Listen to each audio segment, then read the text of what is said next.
Hello, everyone, and welcome to another episode of Back to the Blockbuster. My name is Gaius Bowling, and Brittany is back with me after I am back. she wasn't with us last week because she had COVID. I'll just say it too, I guess. I had COVID, and the day that we record the podcast was probably the day that I felt the worst. So unfortunately, I was not able to make it, but I did listen, and you guys did a great job. Thank you. We had Antonio from the Cult Worthy podcast on last week in her place, and he was actually a really good guest. And Brittany told us later that he actually spoke for her in a lot of ways. So a lot of his opinions she probably would have shared as well. So it ended up being a good spot to fill with him. And I'm glad we're doing it again because we're actually down another host this week. Our other host, Owen, is out of town. Instead of inviting one person to replace Owen, I decided to do 1, 2, 3, and then actually there's a fourth person coming in right now. So Owen, you should feel happy that it takes 4 people to replace you whenever you listen to this. We have Mark from the Visually Stunning Movie Podcast on with us today. How are you doing, Mark? Pretty good. How y'all doing? Good.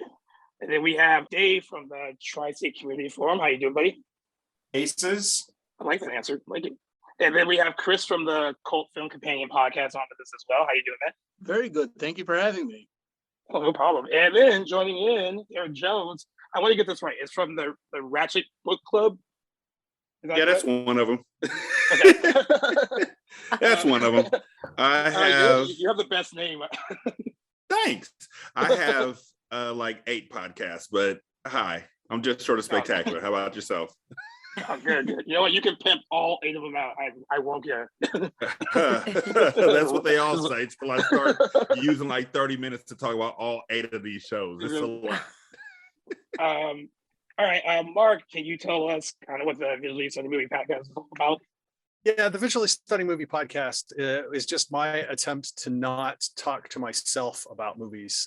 So I had to go out and find someone else to talk to, which when he is on board, he actually does that for a living for our local CBS affiliate. So so he's an actual entertainment / film guy, whereas I am just a guy with an English degree who really likes to talk about movies. In case you're wondering, the Visually Stunning is in no way a reflection of the hosts. It is, in fact, a joke about the way movies are sold in theaters. When they throw up those nice little blurbs at the beginning and you see visually stunning, it normally tells you that movie is going to suck, because if that's what they lead with, that's all they have. I don't know, Mark. And if you really want to know, stunning to me. It was born the day I saw the trailer for Jupiter Ascending. Oh, that was awesome. So, Mark, yeah, you're pretty visually stunning to me, man. You remind me of the guy who wrote the speeches and whatnot. What's the good thing? I don't know. You might need to get out. You might need to cut a few podcasts and see some more people or something. I don't know. It might be. I'm a lonely guy. That could be. But I like where your head's at. I don't know if it's in a good place, but I do like where it's at. They're both in a good place.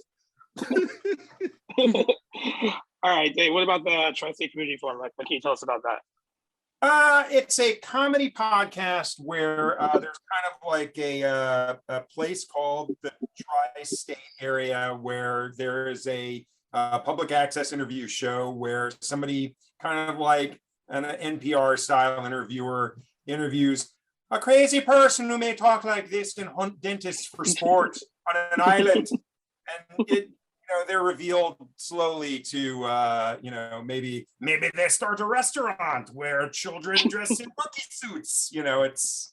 It's a bit odd, and it's nonsense. It's nonsense and silly voices. Well, I love nonsense and silly voices. I'm all in on that. Chris, can you tell us about the Cult Film Companion Podcast? Yeah, the podcast I started about 3 months ago, and I guested on a horror movie podcast and loved it. Decided I wanted to do my own podcast, and given that there's so many different movie and horror podcasts out there, I decided to go with looking at some of the more obscure, bizarre little movies out there. Nice. Do you follow the Cult Worthy podcast? Because they do something similar. You guys should probably link up if you don't follow him already. He kind of dives into that too. If that's something you're interested in, you guys might be able to do some really cool stuff together. Yeah, well, like I said, I've only been doing this for 3 months. This is brand new to me for the most part. Yeah. But I've already turned out 17 episodes. So nice. Yeah, Brittany, I think we're 3 months in too, right? I think so. Yeah, we started back in November. Yeah. So we're Yeah. right there with you. It's Month new, it's 3. exciting, it's fun. All right, Derik, which of your 8 do you want to talk about? So pick a number between 1 and 10. No, I'm kidding. So y'all are adorable. Y'all are like, I started in November. I started in October. I started like a week ago, and this is the bestest thing ever. I started in 2009. I've been in the Nice. shits. I'm with the shit.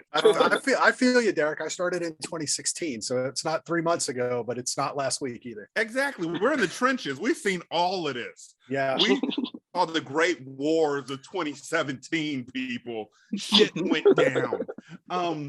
Hi, I'm Derik. I'm a Capricorn. I like long walks on the beach and making fun of ugly babies. The movie show is called Hindsight, and it's just like everybody else's movie show. I mean, none of us are that inventive with our shit, let's be honest. We just have opinions and we're really dope at it. My opinion is we watch insert thing with insert people where we insert thing. Seriously, that's it. I watch old movies that I haven't seen since I was a kid or a young adult with my friend and co-host Brandon, and we see if they still work. Like this upcoming Sunday, we're watching Low Down Dirty Shame, the Keenan Ivory Wayans movie. I love that movie. You're more than welcome to join us, because I am 100% certain, knowing what I know about that movie, that it didn't age well at all. And we're gonna have to discuss Wayman. We're gonna have to discuss Wayman and his boyfriend. And yeah.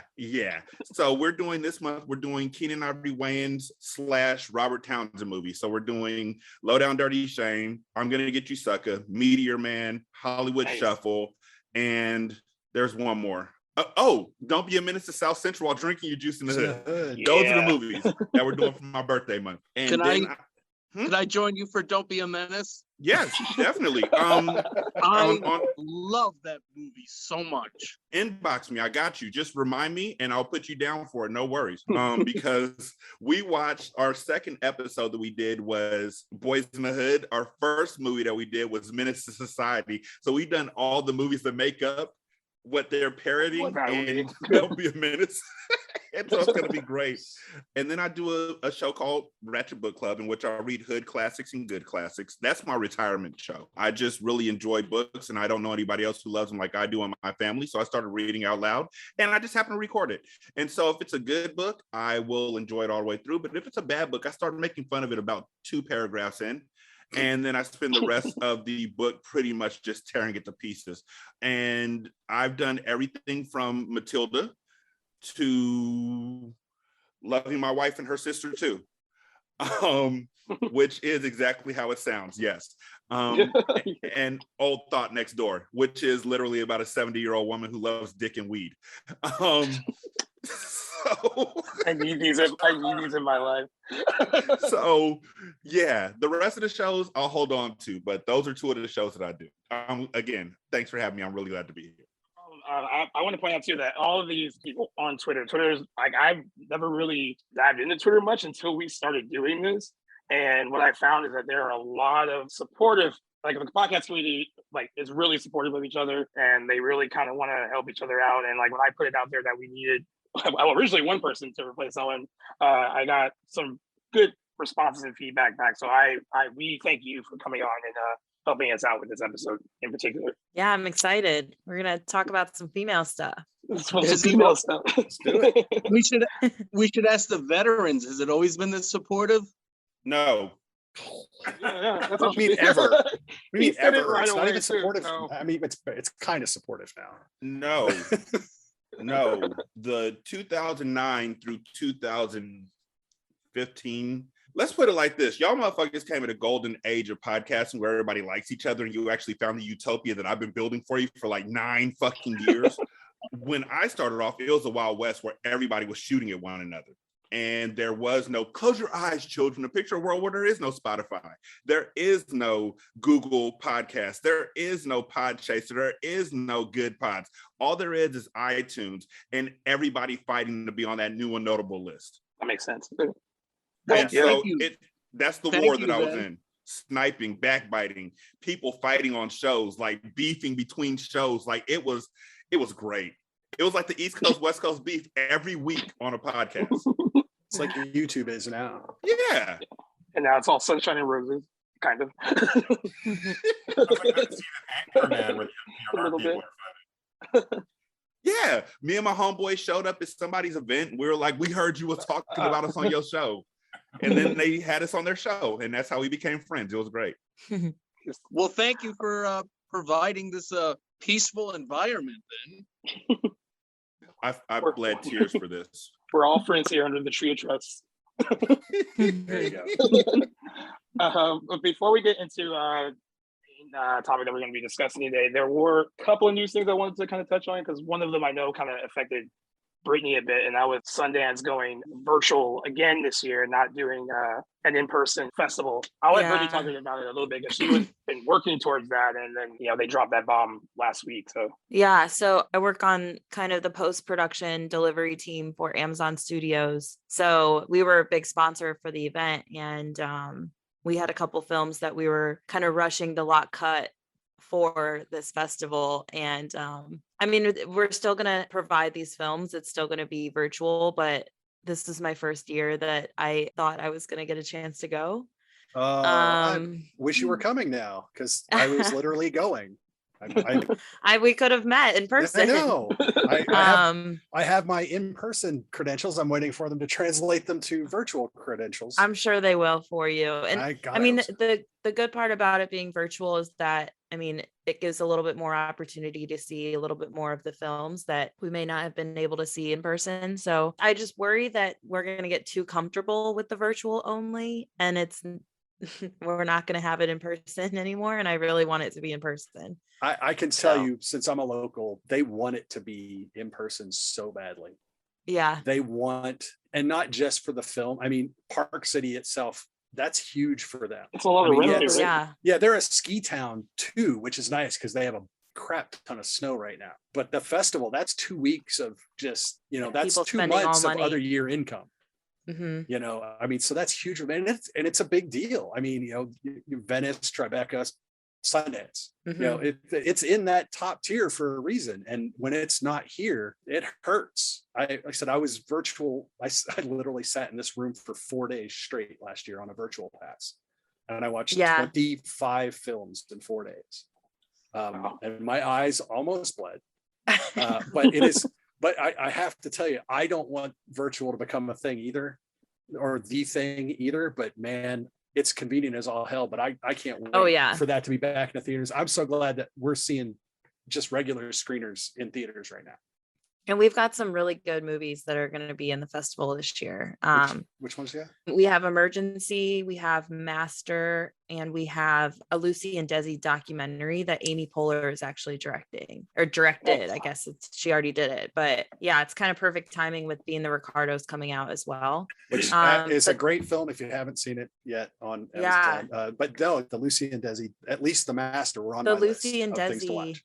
The Lucy and Desi documentary is the first documentary about them that has the full trust of the family. So it'll be interesting to see a lot of footage and a lot of interesting things that are going to be said in there that, I mean, the whole family is backing this film. So, and Amy Poehler is obviously incredible. So excited to see her work on a documentary. Yeah. Like I said, that's one of them. Definitely those two were on my list to see. So hopefully that actually happens. Yeah. Let me know what you think. You'll hear all about it. Trust me. But no, if you get to come out, just file away in the back of your future or in the back of your head. If next year we go back to normal, I'm hoping South by Southwest is going to be good to go in person. That one I haven't been to yet. I do have to do Sundance the week after Sundance. So hoping for in person for that. I hope they go back to in-person stuff. I mean, I do news editing for Jobo.com, and I think a lot of the junkets we're doing, I think a lot of the celebrities, I feel like they prefer the not in-person thing because it's convenient for them. I kind of got into it when this all started, when the pandemic got, when it first kind of hit. So I haven't gotten to do a lot of in-person stuff. The one thing I did recently was the 1883 premiere in Vegas, which is the Yellowstone prequel series. And people were excited to just kind of be out and about and doing it in person. And then I think that next week they started announcing all these kind of cancellations. It was the Grammys is postponed indefinitely, and then Sundance, and there's just a list of stuff that they feel like they need to. I'm hoping by July when Comic-Con comes around, if they decide to, I hope that's in person. But I don't know. I'm hoping that we'll be in a better place by July.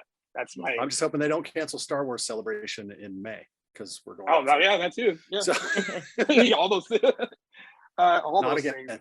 I mean, it's sad because we lost a lot of legends like recently. I mean, beginning with Betty White New Year's Eve, and then Sidney Poitier, Peter Donovich, and then Bob Saget yesterday. I mean, the Bob Saget one surprised me the most, like, only because it felt so unexpected. I know Betty White, she was older, so was Sidney Poitier and all that, and still shocking to hear. But I was out with friends yesterday when it the alert popped up on my phone, and I said it out loud to a friend, and then other people heard me and kind of immediately got on their phones and wanted to see if it was true or not. All these people in their kind of paved the way for. I mean, someone like Sidney Poitier. I was talking with a friend about him. I had a friend that didn't know that he was the first person, African American, to win the Best Actor Oscar.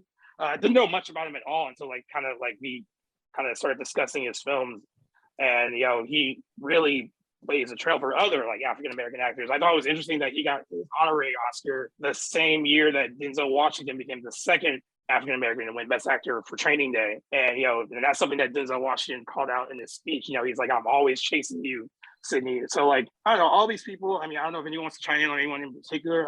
I was just surprised that they always say that these things happen in threes, right? It was just so kind of crazy that in this row, this fell swoop, that we lost so many great and talented people. And I don't know if anyone has anyone in particular they want to talk about, but floor is yours though. I'll talk about Bob Saget for a second. I initially had scheduled to do Dirty Work as a film that we were going to highlight when Norm passed. And then for scheduling reasons, we didn't end up doing it. And for those of you who don't know, Bob Saget directed Dirty Work, and I think it's the only film that he ever directed. And it's funny because I think certain people have just this kind of clean-cut Bob Saget idea of Full House dad in their mind. And then when you go and see his stand-up comedy, he's one of the he's raunchy. He's filthy. Yeah. Mm-hmm. But that just is a credit to how talented and versatile as a comedian he is, to be able to get some of the cheesy lines to Full House. And I just love Dirty Work. If you haven't seen Dirty Work's a great comedy. It's very, very funny. It's very Norm Macdonald. And to know that Bob Saget directed it, and he has got a cameo in it, it's just genius. And Sidney Poitier, what can I say? They call him Mr. Tibbs, and that's all I need to say. And The Heathenite, great movie. Yeah. And I know a lot of people say that Denzel Washington is the next Sidney Poitier, and unfortunately that just speaks, I think, negatively on race relations, that Denzel Washington just can't be the next Denzel Washington. I mean, we've come a long way, but I mean, we need to recognize these geniuses that we have before we lose them. I think that sometimes we forget how lucky we are until we lose someone like that. Yeah. The point that I think I want to make on this is that, we're losing, Bogdanovich, Betty White, Sidney Poitier. But if you go back and these things don't run in twos and threes, but if you look, they run in generations. And we're at the point now, if you stop and think about it, who are we losing? We're losing that golden age of entertainment. And Denzel is, rightly or wrongly, people are going to lump people into categories, not just on color or gender or whatever. But how long did it take Tom Hanks to break out of slapstick comedy guy to become freaking Tom Hanks, right? So Denzel, let me just tell you right now, Denzel is not just Training Day or, anything else that you might have. If you have not seen him do Tragedy of Macbeth, if you have not seen that movie yet, dear God, go buy a ticket. That's my one.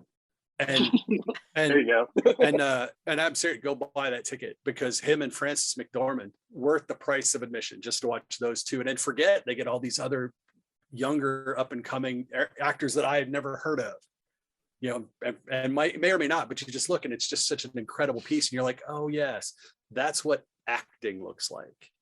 And it's just beautiful.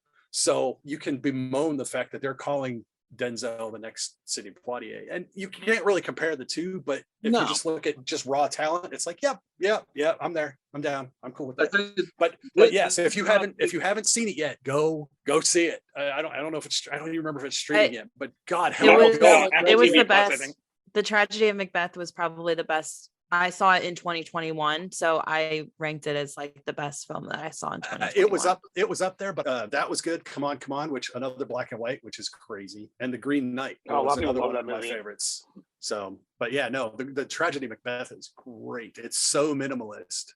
Mm-hmm. And the acting is just so front and center that you're just it's like watching the play. I mean, it's like watching a play. But it's funny if you go and listen to the episode, we talk about this because my co-host, he's a theater guy too. He loves live theater. So we're talking, he goes, it feels like a theater production. He goes, but you couldn't make that movie as a theater production. He goes, it's a very weird, all the sets feel like theater, like stage production in it, but he goes, but it wouldn't work as it's filmed as a stage production. So it's just this really weird, but it's just, you just watch it. It completely puts the acting right out there for you. And it's just a joy to behold. And as an English major, of course, it's Shakespeare. So I was like, yay, Shakespeare. But yeah, no, it's Owen brother did it. Joel.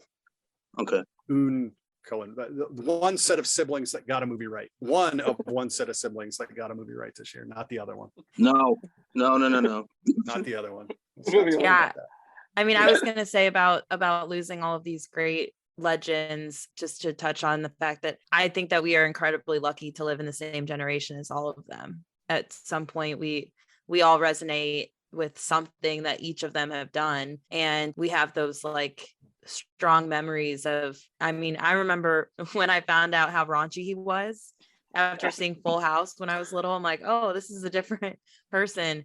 But he was that person before. I mean, it was, yeah. But I remember like my first time watching Guess Who's Coming to Dinner. And I remember all of these memories that I have with these people, Betty White. And I just think about how lucky we are to live in that generation where we got to experience all of their talents. Yeah, I feel like we're all kind of saying nice things about Bob Saget, and that's cool. I'm hip. I fucking hated Full House. I hated it so much. I thought it was fucking stupid. I thought the twins were stupid. I thought the whole thing was insipid. There were no black people in it, so it didn't draw my attention at all. And then the motherfucker went and did the Aristocrats. And I was like, that's my motherfucker right the fuck there. When he did the Aristocrats, when he told that joke, that was all he had to do to be legendary in my book. And I saw that shit in college. And then he followed that motherfucker up with a gem that I call Half-Baked, where he did nothing but sat in the back and was like, I suck dick for cocaine. Have you ever done that for weed? That's my motherfucker right there. Okay. Bob Saget is untouchable, not because of that punk ass, piddly ass, piss ass show, but because of all the stuff he did when nobody was watching. When it comes to Betty White, anyone who hasn't seen The Aristocrats, great documentary. Brilliant. So for those y'all who are wondering what the fuck we're talking about when we talk about The Aristocrats is literally the dirtiest joke that's ever been made. And it's one of those jokes that you take and make your own. And so it's a new joke every time. And Bob Saget was just like, let me see if I remember this correctly. And just went over the top to the hilt with it. My favorite part about Bob Saget was seeing all of the shocked white faces who brought their children to see him in comedy shows. That was my favorite part, because he would invite people. He'd be like, look, thanks for coming out. I'm not fucking Danny Tanner. Let's fucking go. And the first joke he would tell, just to fuck with people's heads, would be something about shitting in a glass and drinking piss. Something like that, just to let these kids know who they're messing with. Betty White was the first person to have a black person on her show, on a white show. She produced it. They took her off the air. She was like, I don't give a fuck. I did what I came to do.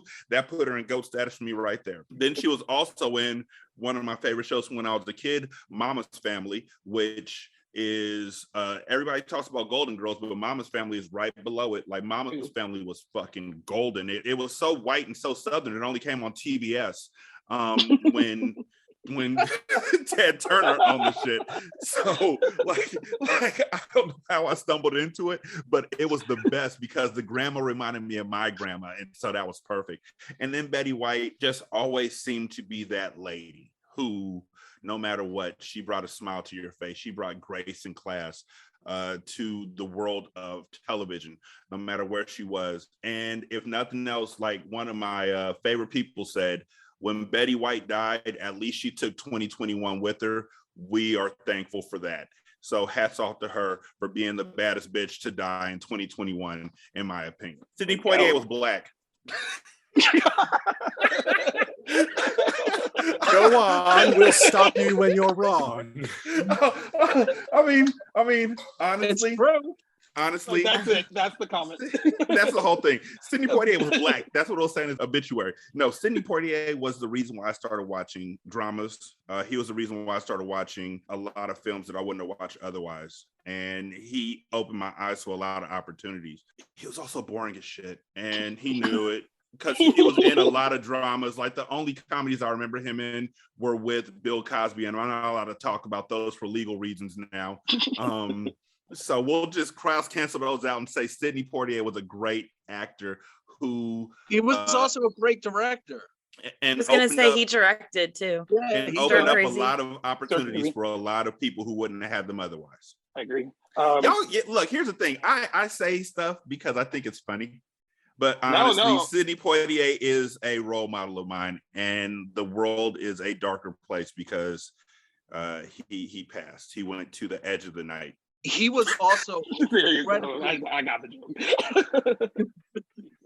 He was also an incredibly humble individual, given like the recognition that he achieved and the fame that he achieved. I've heard stories about him being nothing but the nicest and politest and most humble person.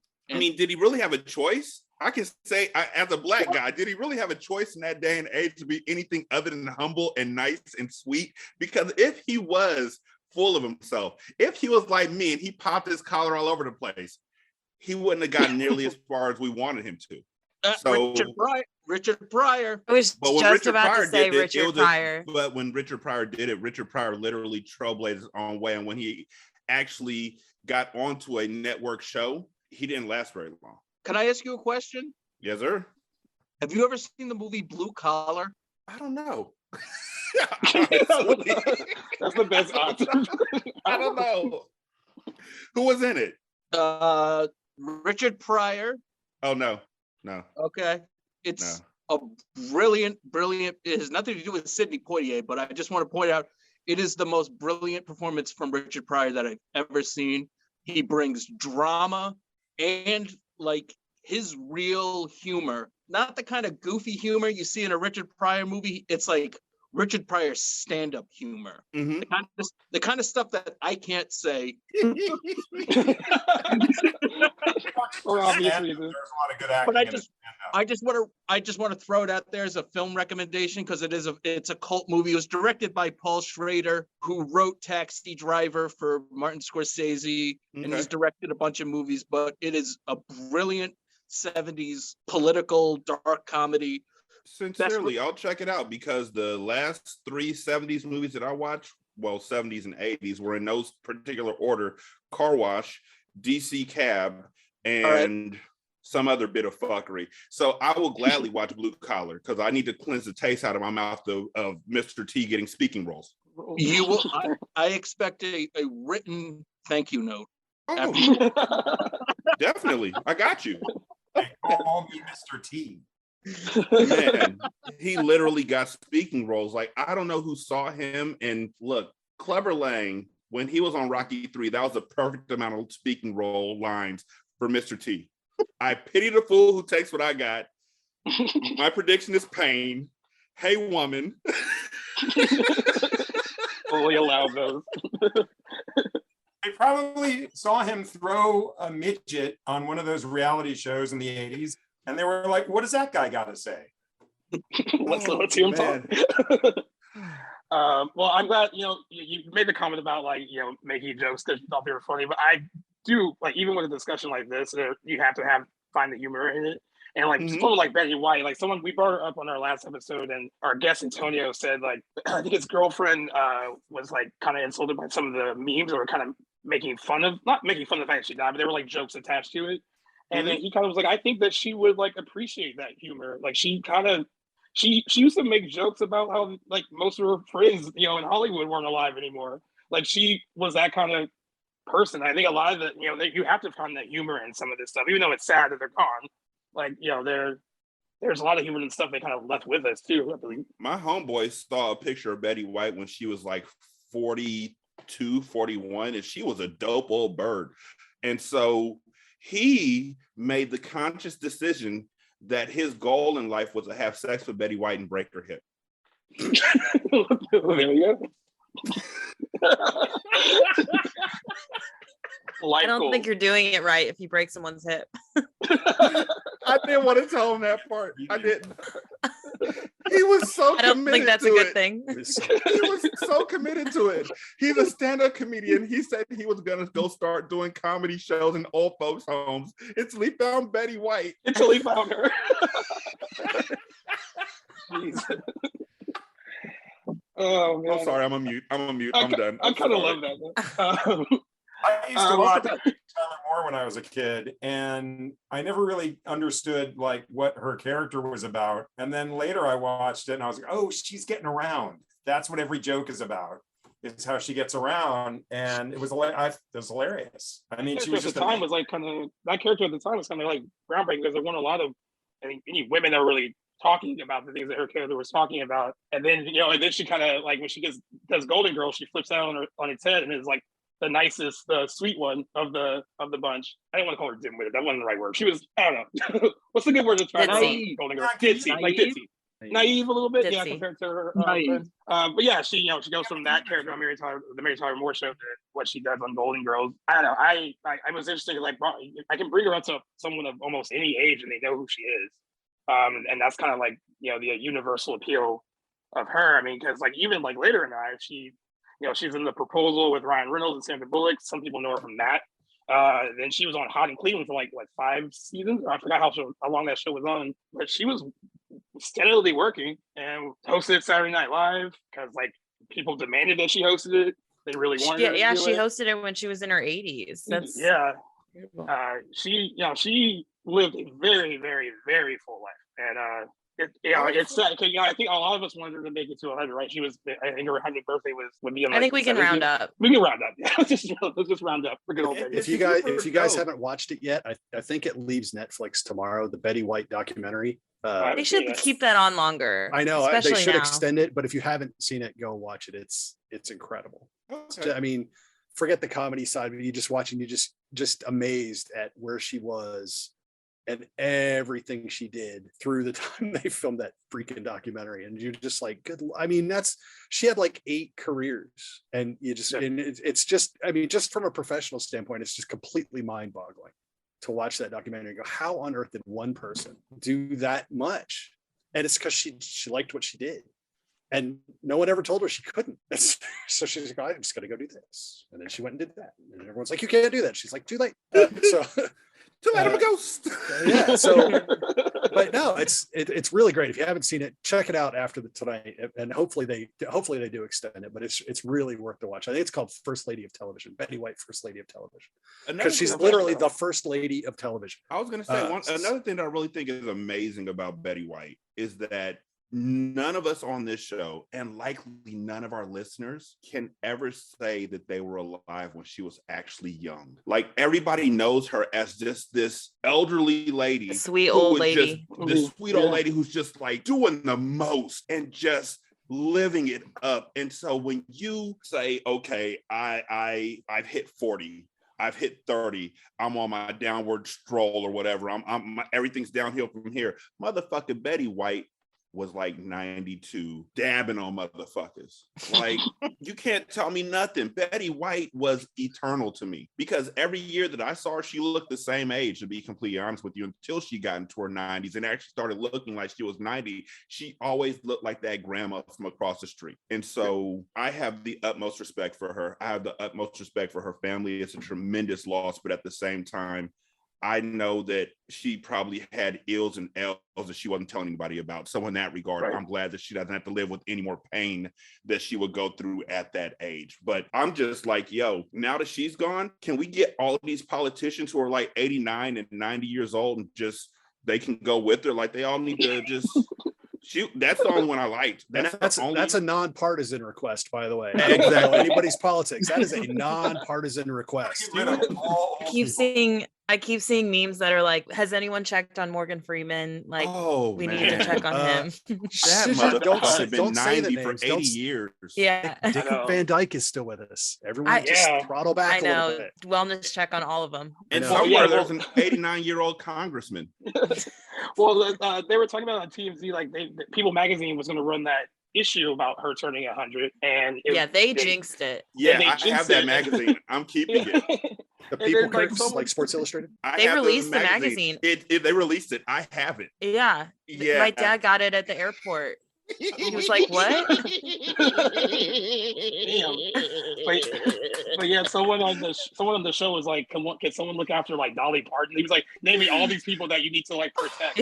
Right now. So Like- again, I know what I am. I know what I'm not, and what I am sometimes is a piece of shit. But I have a Shaquille O'Neal basketball card where his last name is spelled incorrectly. That's an error card. That's what we call an error card. You hold on to it because you know it's going to make money in the future. People saying happy 100th birthday to Betty White is an error card. I'm going to hold on to that magazine. Yeah, the collector's item now. To be fair, That's they your released retirement that fund. magazine acting under the delusion that we all had that Betty gonna White make was it. immortal. Yeah. So Yeah. you know, Her so and- can't we write were about all Keanu Reeves. collectively wrong in that. It Exactly. wasn't just people. Yep. I think we can just say she made it to 100. I really do think like Just round up. Just round she up. was Yeah. almost there. In She work fin- years, she I think crossed she the was finish 106. line. Yeah. Yeah, definitely in work years. She definitely God. worked a lot more than like She was most. like, I'm out. I can't make it to 2022. I just goodbye. But you got some fresh ass memories of me, so keep those close to you. So our main topic kind of came up for the why you guys are all on for the female-led action movies. Originally, it was going to be tied to like what movies are coming out over the weekend, right? So the 355 came out over the weekend. It didn't do well, but bigger discussion because someone actually emailed me on my Jobo email explaining why that movie flopped, and then proceeded to say it was because it featured an all-female cast and no one wants to see females like that in action movies. And he gave me a list of movies that have technically bombed, and they all had like like Birds of Prey. Do you have this guy's as well email? Can I I respond? have his email. He cited a bunch of examples, and the female-led action movie has kind of evolved since like what we kind of know it in like the 80s, 90s now. And then I actually read a bunch of different articles where some people were explaining why some studios don't get behind them 100%, why they think some of them fail, and then actually what is a female action star even supposed to look like visually, like as a believable action star. There's like stuff like that being written too. I just thought it was an interesting discussion because like I'm all for, like, I have so many examples of like women who kick ass in film. You can go back to like Aliens with like Sigourney Weaver. You talk about Linda Hamilton, Terminator 2. There's like a huge list of these people that I think prove that like I want to see that in film, but like some people still believe that is not necessarily something that everyone wants to see. And I kind of, Mark, I'll start with you because I know you talked about in your message with me about like kind of like what that was like kind of like in the 80s and stuff with like certain female action stars kind of coming up. I kind of like want to know what your take on it is, like kind of where it began and kind of like where it is kind of now, you think. Well, look, let me just start with the disclaimer that no male-led action film has ever bombed. Exactly. None. Check it. None. Not a single one has been a piece of shit. So of course the guy that emailed you is completely right. It's clearly all the females' fault. No, look, the 355 did not fail. That's this weekend. The 355 did not fail because it had 5 quality actresses in it. It had 5 quality actresses in it. I'm sorry, it's not their fault. Yeah. It's the script. Okay, the script was not good. So you can say yes, that movie bombed. Yes, it was pretty not good. But you can't blame the actresses. So you have to blame the people making the film. So the question is, what makes one action film more successful than the other? Well, it's the same thing it is for male-centered action films. Is the fucking movie any good? The fucking movie's no good. The movie's no good. And as I've already established, no male action movies have ever failed, which is dog shit. But so yeah, I mean, but yeah, go back. We have Aliens, with Ripley. You have Alien with Ripley. Yeah. You do have Linda Hamilton. But go back to the 70s, and I hate to say this, strong black women in all the blaxploitation films. Yep. Yes, who were they fighting? Pimps, drug dealers, and cops. But what were they? They were strong, independent women who won at the end of the fucking movie. So you can have strong female leads in an action/shoot 'em up movie, and it'll be a decent. I mean, granted, the blaxploitation films were not really successful films, but if you look at them objectively, you say, well, that's a quality character with a script that fits the time. But you get films like the 355, which the performances are okay, but again, the story is just so rote that it doesn't matter. You've seen that film 100 times. Whether it had men or women in it, you've seen that film 100 times. So it better bring something to the table, which this one does. But, I'm a fan. Over on the shelf in that direction, there's a DVD with Jennifer Garner, and no, it's not Elektra, it's Peppermint, which is actually a more serviceable female-led action film than the 355. And it's just as serviceable as any male-centered action film because the story is decent enough to carry the action. And if it's an action film, the story has to be just decent enough to carry you from set piece to set piece, which it does. It's not great, but it does. So if the bones are not there, it doesn't matter how good the actresses are. It doesn't matter how good the actors are. It doesn't matter how good the action pieces are. If the story doesn't hold your interest, nothing else matters. The problem with the 355 is that there's nothing to hang anything on. So everything falls down. And that's the big reason the 355. And you deconstruct that. And some people might have another opinion, but why aren't studios greenlighting it? Well, they're greenlighting them and they're failing because they're no good. As soon as they get one or two for people to go, wow, that was pretty good. You get 2 or 3 of those in a row, then you start getting more and the quality stays. It's the same reason. It's the reverse of why Westerns went out of fashion, is because they stopped doing well. The audience grew past the Westerns, so the Westerns didn't do so well and they went away. Well, when you get a few female action films, why did comic book movies didn't used to make any money? Then you had Iron Man, or then you had a couple of X-Men, then you had Iron Man, and then you worked your way up. Now DC is really trying to tear that down, but everything runs in cycles and you have to have some success. And right now, the female-led action film has not had enough successes consecutively for the studios to invest to make more of them. And that, I think, my opinion, is why we don't get more of them. I think that I think with this list, if you're looking for a list of bad movies, you'll find a list of bad movies. But there's also a list of good movies that this guy is clearly just missing completely. I mean, has he seen Kill Bill? Has he seen Hunger Games? I would consider Hunger Games to be a female-led action film as well. Catwoman. I mean, there's movies that succeeded that this guy is completely. Well, Catwoman did bomb. Catwoman did bomb. Oh yeah. I mean, I'm just saying. There's a list of movies that you can go. I mean, I think Kill Bill did fantastic, and like you said, it has to be a good script. Quentin Tarantino wrote a good bomb-ass script for that movie where he was able to continue, and I think he said that he's written like a half a dozen of them that he's kind of hiding away. But I think there are movies that if you're looking for a bad movie, you'll find a bad movie. But this guy is clearly hasn't seen enough movies to know that there are good ones out there. And Mark, like you said, with the consistency, I mean, it's like building a fire. If you let the fire go out completely, you got to start over. And with these movies, with these action movies, Wonder Woman did incredible. The second one bombed. It was like, if the second one didn't bomb, and the fire would get higher and higher, and then we'd have a whole bonfire. But instead, we're letting the fire go out continuously. And so we haven't had a long line of successful films with female-led action films. And I think we do need to see more consistency, like you said. Right. I think that's a good point about the Wonder Woman movies, because the first one was amazing and the second one wasn't that great. And that's the difference between how well the movie, it's not, there really weren't any other variables. Same director, same actor, but one was good and one was not good. And so that's what's going to get people to go see the movie over and over again and buy the Blu-ray and talk about the movie if it's good.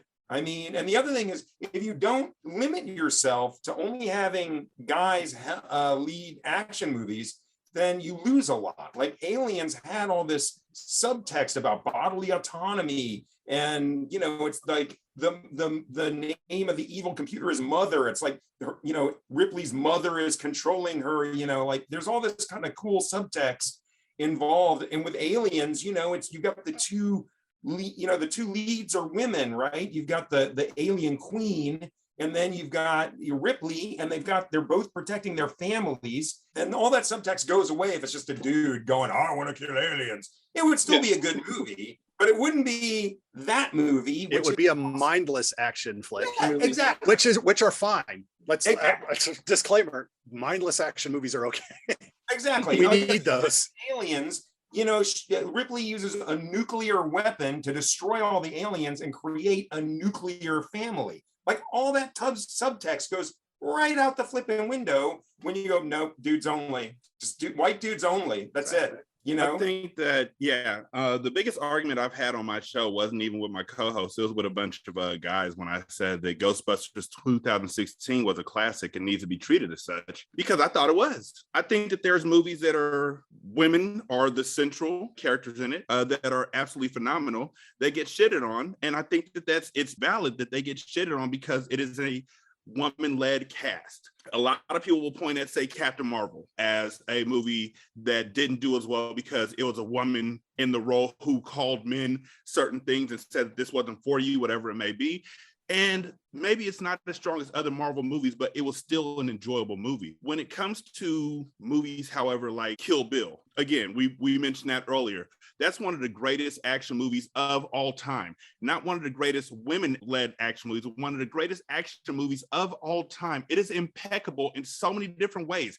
Yes, it is a super magical white woman movie, but it is spectacular to the point where I gave my daughter the nickname Go-Go when she was born because of that movie and because she was my right hand. Beyond that, though, did this guy never see Atomic Blonde?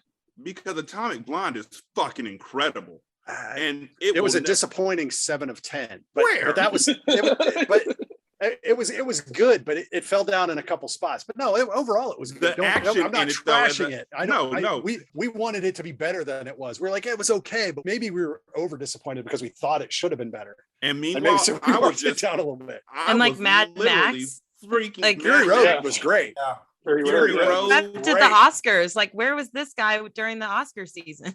he was probably doing what I was doing, which was freaking out still over the action scenes in Atomic Blonde. Like, those are literally like, the story, what the fuck ever. But those action scenes, like where she's in the apartment building fighting with those two dudes, and it's also visceral and real. Okay, so look, this guy has an idea of women-led movies that is very, very narrow as far as action goes. He's not looking outside the scope of American-made action films. So he might be thinking like Ocean's 8, which I loved. He might be thinking Ghostbusters 2016, which I loved. He might be thinking Kill Bill, which I loved. Are you starting to see a theme here? But there's a movie that was made in Vietnam called Fury. Furie, and it's about a woman whose daughter gets kidnapped, and she literally goes Donnie Yen on everybody in the motherfucking area, and it is one of the best things I've ever seen in my entire life. And he would never see that because he hasn't stepped outside this bubble, because he probably already thinks, oh, it's woman-led, it's going to be a flop. Which is This guy better watch his back, because if he had sent me that email, I'm about to go Mad Max on him. Just look at Jason Lee in The Hateful Eight, right? I mean, he made that freaking movie. And it's like, y'all, we put these movies in a place where you set them up for failure just because you literally never wanted them to succeed in the first place. So even if it was successful, you'd be like, well, it's no Citizen Kane. I've heard Stony people compare good movies to, well, it's no Citizen Kane. And I'm like, it doesn't have to be. Yeah. It doesn't need to be. But when you compare it to a movie like Melissa McCarthy made The Spy, which I found to be a completely enjoyable comedy action film, and a lot of people would have shit on that as well. So I am okay with people's opinions until they're wrong, or when they sound like they are based off the agenda. And when you say that only women's action movies are bad, but you don't want to talk about the fact that the entire premise of Skyscraper was The Rock climbing up a goddamn wall using duct tape.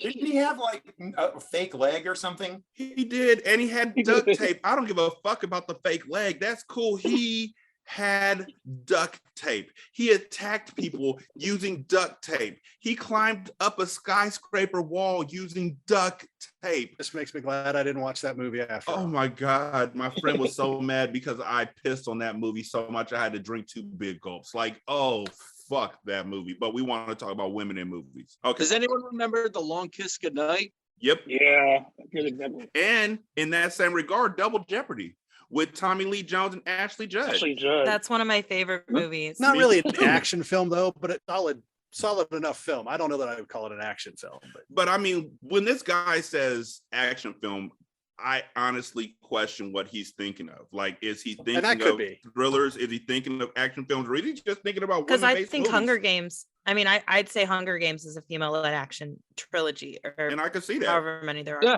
Yeah. There's quite a I mean, bit of action in that movie as well as it's the- drama. Is the flip argument on Hunger Games, and I'm just playing devil's advocate, is that it did so well because it's based on like, a popular book series, right? I mean, Doesn't it would've matter. been- I mean, would've been- so, I'm just saying it so are would've been half the successful. comic book movies. there's That's true. a I mean, lot of that's what movies we that think- are based on books that suck. So Yeah. there's I a mean, lot- I would sorry, consider- there's a lot of movies that are based on books that suck, and there are a lot of movies that suck that are based on books that don't suck. So let's be clear: just because a book is good or bad does not mean the film version thereof is going to be good and or bad. Can I play devil's advocate for a second? Yeah, Only if you do it in Al Pacino's voice. You walked into that, man. You opened the I did. door. So I want to mention something about the 80s. And I'm thinking we had Conan the Barbarian, we had Conan the Destroyer. Does anyone remember Red Sonja? I remember Red Sonja. Bombed. It bombed. Bridget Nielsen is Yeah, why that's Nielsen, yeah. Movie she's the Mr. T of the 80s. We had The female Mr. T. Don't give her any speaking lines either. and then we had two popular Superman movies, and then we had a Supergirl movie, which has anyone seen the Supergirl movie? Long time ago. It's Time ago, but it boring. bombed. Yeah. Yeah, it bombed and it was boring. Because they made it about Supergirl and not Supergirl. Yeah, and what was Superman 3? I mean, bleh. That was a Richard Pryor movie. Yeah, that was a Richard Pryor movie. And I So think a lot of these movies are written by men. So They maybe are. that's the problem. They were What? written- In the Written 70s and by 80s, men. all the movies were written by men. Well, that's just crazy talk. Great. And So- also I think women now want to see movies that are made by women. So I think if that movie was made by a woman like Patty Jenkins, women are really flocking to these movies now. And I think this is another tangent for another time, but like West Side Story, I think if that was made by a woman, I think more women would see it. But I think women right now are going through this time, and it's time's up. We're done seeing these movies that are written by men about women. I think there are also a lot of studio notes, like they'll Yeah. make them in good faith and it'll be like, pretty representational and everything. And then as the studio head will be like, can you make her a mom? Can she be the girlfriend? If she's a mom. But that goes a lot of ways, because now a lot of studios are thinking, can she have a gay friend? Yes. Or, can she adopt a black child? Like there's Or whatever the studio is thinking they're trying to check a box on, that the filmmaker might have been open to, or the screenwriter or whatever. But now and I'll say this every time, as soon as the studio gets involved in the creative process, everything goes to shit. Yeah. Everything goes to shit. The And it most does not matter non-creative what people in the movie room. is. they want Right. Roddenberry. My accountant says we need. Yeah, exactly. And Like, they wanted, no expertise. wanted them to get rid of the female second in command. They said, look, no one's going to believe a woman could be in charge of the Enterprise when Captain Kirk is on the planet. And so Roddenberry, wanted to, and they also said, get rid of Mr. Spock. And so Roddenberry, had to pick his battle, and he said, okay, I'm going to keeping Mr. Spock. And then that's why his wife ended up playing the nurse. But Yeah, but I mean, Star Wars, Princess Leia, I mean, she's a badass superhero too. I mean, and she was like damsel in distress. She was like, that's not the role for me. I'm gonna grab this blaster and shoot too, Yeah, I agree. I think we should also mention though that someone like Catherine Bigelow, a female director, has done some incredible male-based action movies. Point Break. And we need to, we got Point Break. She did, and has anyone seen Blue Steel with Jamie Lee Curtis? Yeah. Long time ago. Oh my God. That's a great movie. Yeah. And I think that this is just proof that we need more women behind the camera in general, not just with action movies, just in general. I know we get mixed up with, gender politics and everything, but we got to start recognizing talented people and letting them just do their thing. And yes, I think studio interference killed the second Wonder Woman movie. The first one was great, but that second one reeked of studio notes. Yeah. Just so many different changes, and it didn't feel like the first Wonder Woman movie at all. It felt like a completely different person wrote and directed that second movie. Which and at that point, it's almost like they're sabotaging her on purpose. Like it almost feels that way. But they've already greenlit 3, which makes no sense. Yeah, it's like, unless they're going to let her have more control and have that, like they'll stay out of it, just to fit the narrative that, like, remember that scene in RoboCop where it's the end of the big fight at the end, and Lewis is like all the junk dropped on her, and RoboCop says, "Don't worry, Lewis, they'll fix you. They fix everything," right? Yeah. If they wanted to make a RoboCop movie where Lewis became a lady RoboCop, I bet somebody at the studio was like, "Nah, nobody will believe a future robot cop could be a lady robot cop."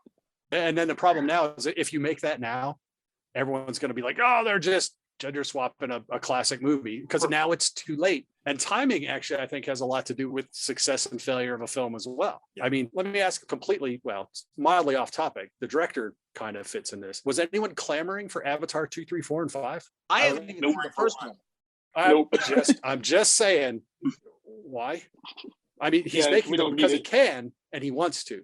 That doesn't mean, so busy thinking about whether or not he should, didn't stop thinking good whether or not he should. So Malcolm's axiom.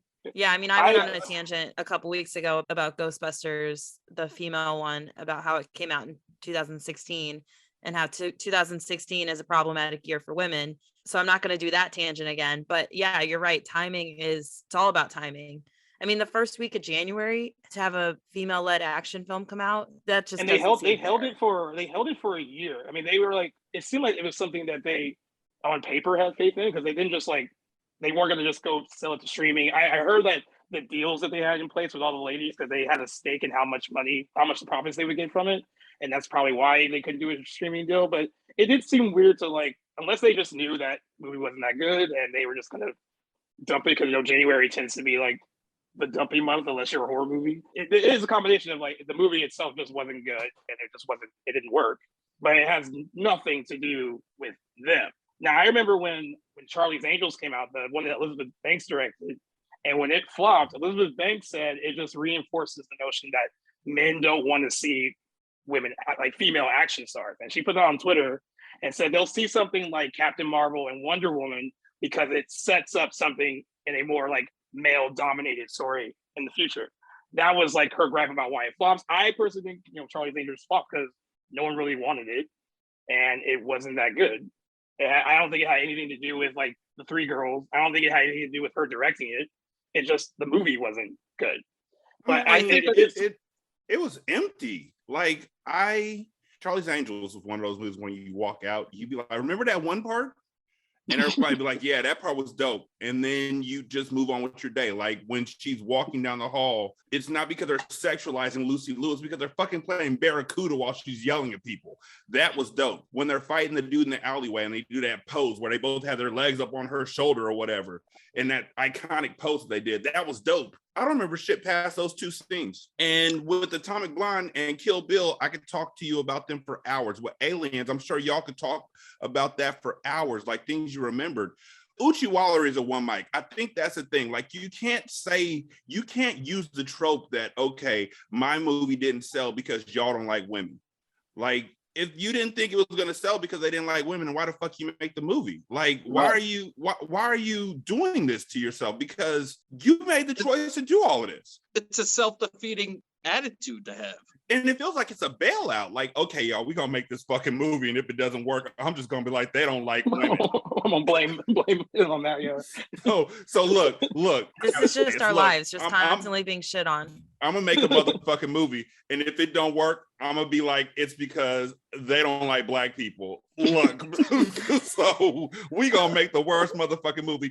We gonna make the black version of the producers, and when it don't work, we gonna blame white people. So it's like, did you plan this? Did you already have that written up? Like, hold on, I wrote a speech.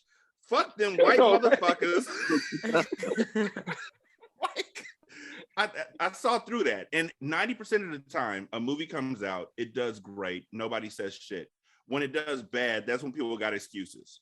So, especially these days when a movie's got to make $1 billion. mm-hmm. Like they have to spend $100 million on it. It's got to be like Legos the movie or like Grapes the movie, some high concept piece of shit. And then if it doesn't make $1 billion, it's that guy's fault. You know, that guy, or we put women in it or whatever. And so they don't want to bank on anything. Like if you put The Rock in a movie, you can say, hey, we put The Rock in the movie. That's not on us. You know, but they don't want to, no one wants to stick their neck out. I'm just saying, I didn't see her blaming men for anything when Pitch Perfect did wonderfully. And now I sound like the not all men type people. So, like, well, dude, if it's accurate, it's accurate. It's not all men. It's not all women directors. It's not all women stars. It's not all men directors. It's just not. The problem is that everyone starts lumping segments of audience and creatives into boxes. And that is not how it works. I am a retired Air Force member. Ask me how many military movies I shit on that I want to love. And I can't, when theoretically I should be raving about every single movie with a military guy. It's a simplistic comparison, but it's completely accurate. As soon as you start trying to categorize every audience member by X, Y, or Z, you've missed the point. Make the fucking movie you want to make. And if there's something universal about said movie, your movie will do well.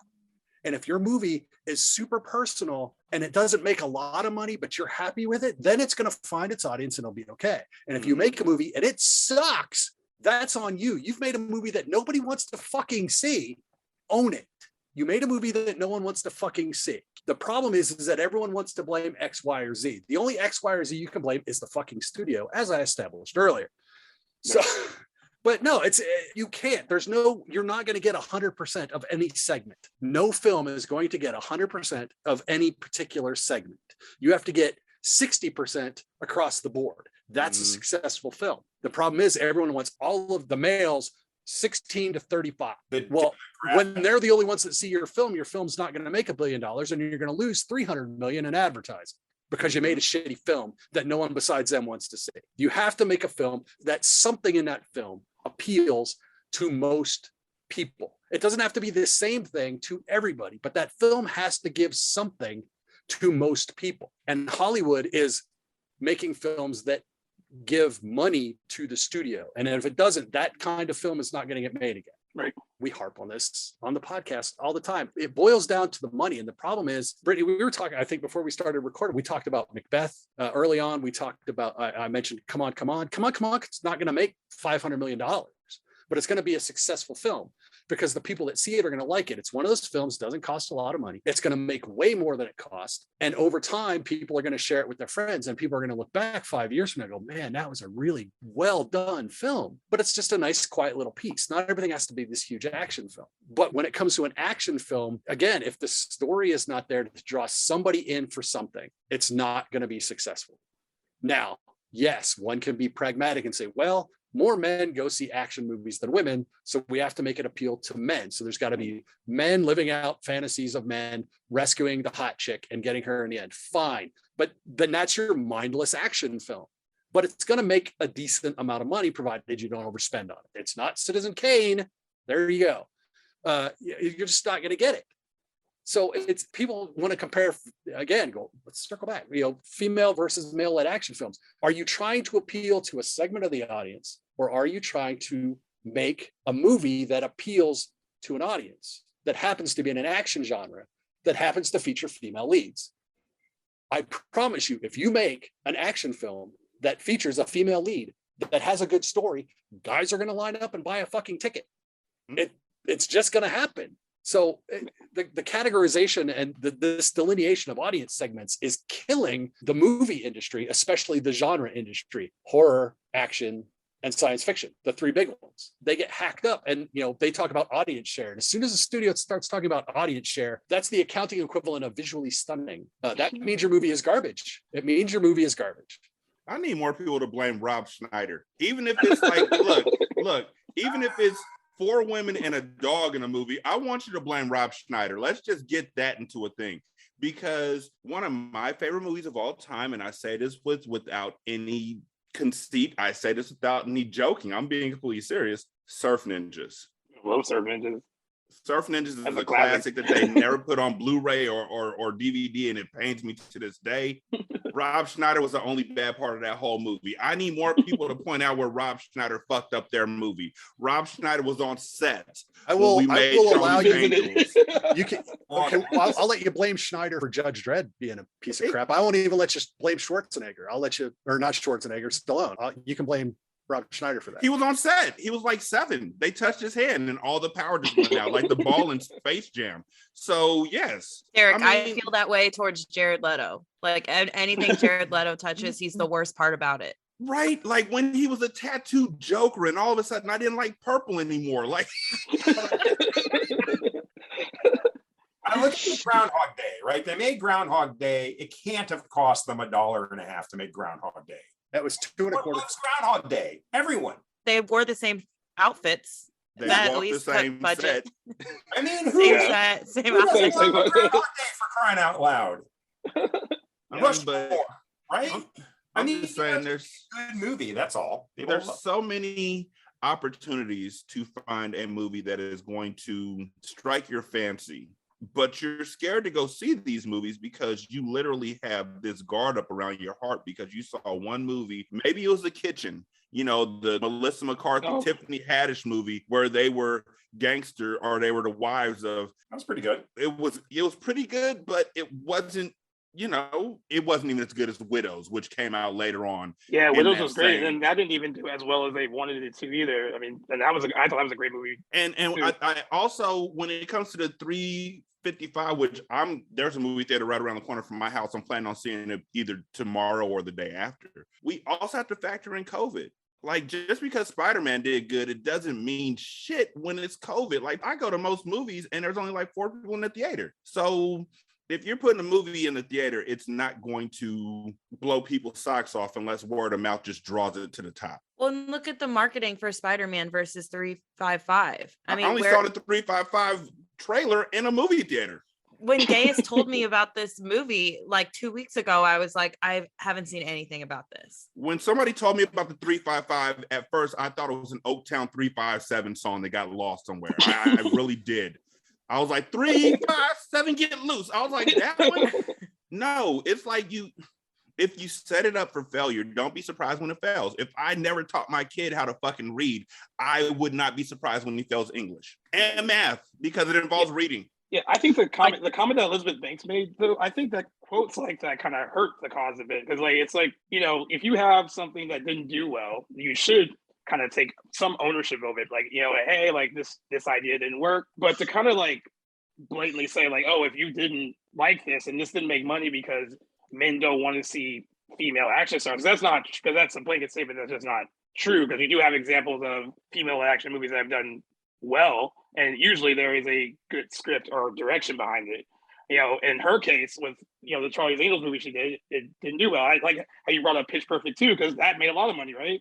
Mm-hmm. And she had, you know, she could sing that movie's praises and how well it did. I just think it kind of puts, because everyone will start to focus on like quote and what she said, and they're like, okay, well that's not why this bombed. It bombed because you just didn't make a good movie. But to put the blame on the audience for like not being accepting enough of like wanting to see female action stars, it just seems like that's a cop out. It's a cop out. Yeah, and women are upset about her comments. Like she's not invited to the party. And let's be clear, the American audiences don't like being told what they do and don't like, and they especially don't like being told why they do and don't like something. And that's just Americans in general. And pick a topic. Thin crust versus pan, for Christ's sake. People throw down over thin crust versus pan. Let's not start telling us why we do and don't like movies, because people vote with their wallet. That's said a lot when we talk about movies. And if you put a bad taste in a whole bunch of people's mouths and your next movie comes out and it doesn't look like something I have to see, well, it stays in the pocket. And, multiply that times 300 million tickets. How many get a publicity budget and then ended up being huge, like, oh, it didn't do anything at the box office because they didn't publicize it. And then a year later, everybody's watching it.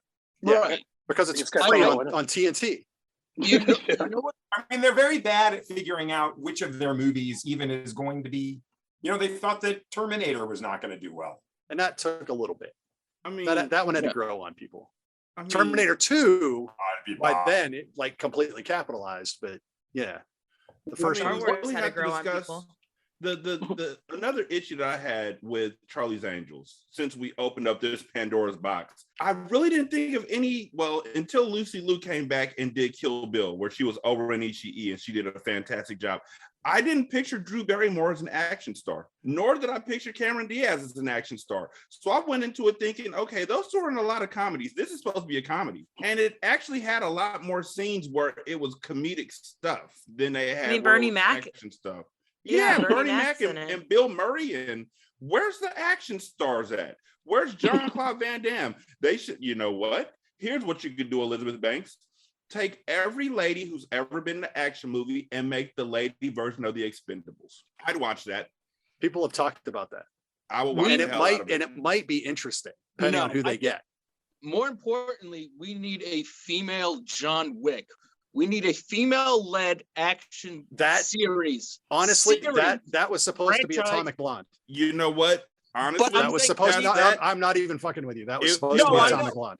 Atomic past Blonde, that, Salt, not Atomic Blonde, Gunpowder Milkshake. Boy, Salt. that had potential. It has And if they such made another one, it potential. might They actually have a lot pull of it off. potential, But yeah. the first one, just I'm right there. I'm like, can they maybe make a second one and just it might be the T2 Yep. of that Yeah. particular franchise. Yeah. You know, The problem is- I'm right there. I wouldn't turn my nose up at Gunpowder Milkshake No. too. Me Not at either. all. You No, know, me like neither. But Terminator? the studios aren't going to do it though, and that's the problem. No. We have movies like Salt, like you mentioned, Peppermint was really, really good. We need a series that's going to go past one film Mhm. to give this character a chance. Well, the problem is that, like, whether you like Peppermint or not, whether you like Salt or not, it's not whether the films are any good, and that's always debatable, but they have to do good. And if they don't Yeah. do good enough, the studio doesn't see the money to invest in the next one. It's got to be a good enough film to warrant making a quality and quantity, so to speak. Got to have it. You got to have it, or they're not going to make another one.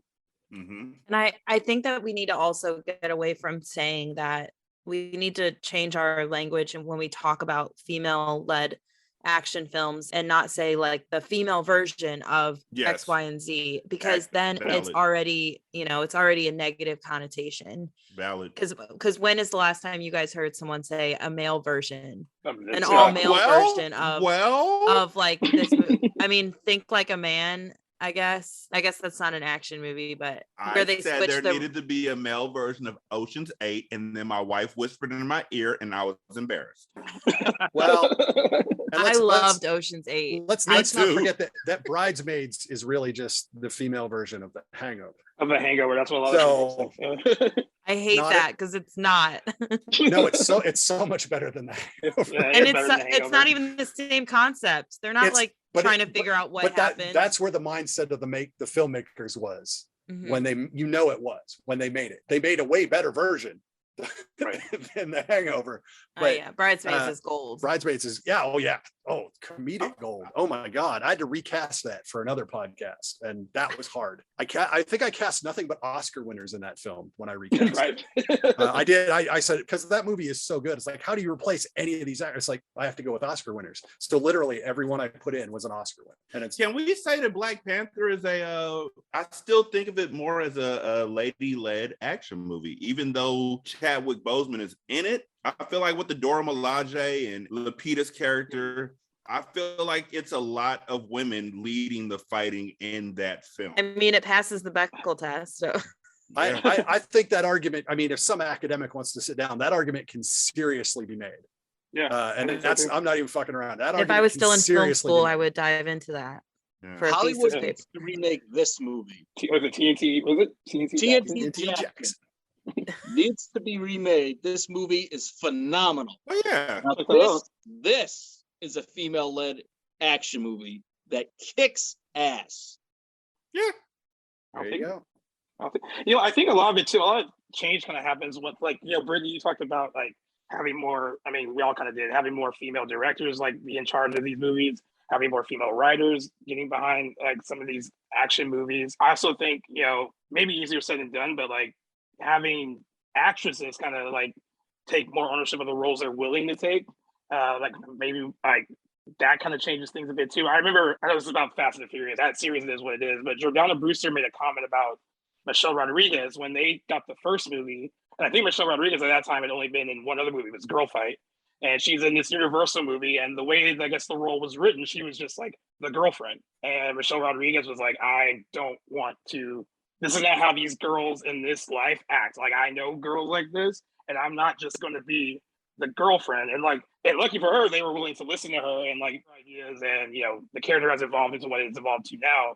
But, that was someone that kind of was like, hey, I'm not going to just sit here and be a guy's like arm piece in this movie. I want to be a part of the action too. I think that has to kind of happen too with, certain act. I mean, I thought it was interesting too, like when Olivia Munn talked about why she turned down Deadpool, because she said she didn't want to play just the girlfriend. Now there's an argument in that character in Deadpool is a lot more than just the girlfriend.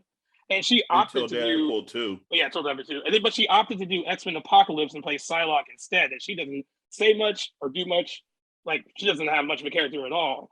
So that's why I thought it was interesting that she kind of made a point that, like, yeah, I decided to do this X-Men movie because I get to kick ass in it. But, like, you don't really do anything. She just kind of stands around until the final fight, and then it's done. Whereas that character in Deadpool had a lot more depth to it. She probably could have added a lot to it. So I thought it was interesting that she said that, like, as if it was, like, a diminishing role when it really wasn't, like, in my opinion. And she opted to do something these scripts go through so many phases. Maybe the first script she read was that. So who knows? It could have changed so many times.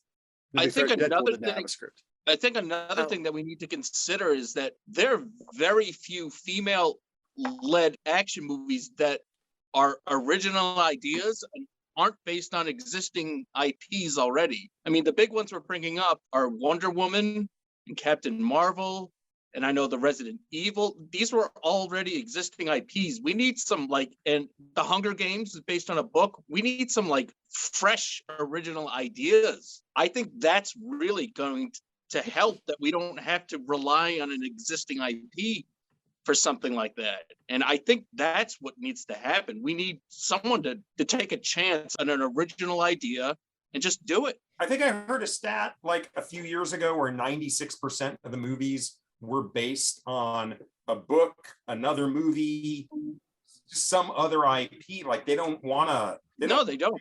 They don't want to take chances. They made Battleship. They made the Battleship game a movie. Yeah. God, I love that movie. That was dope. I love that movie. You need to talk such to a guilty pleasure. Studios about that, because the studios are the ones not taking these chances. I mean, there's scripts and scripts and scripts, piles of dead scripts just lying around that these studios just aren't taking chances on because it's not safe.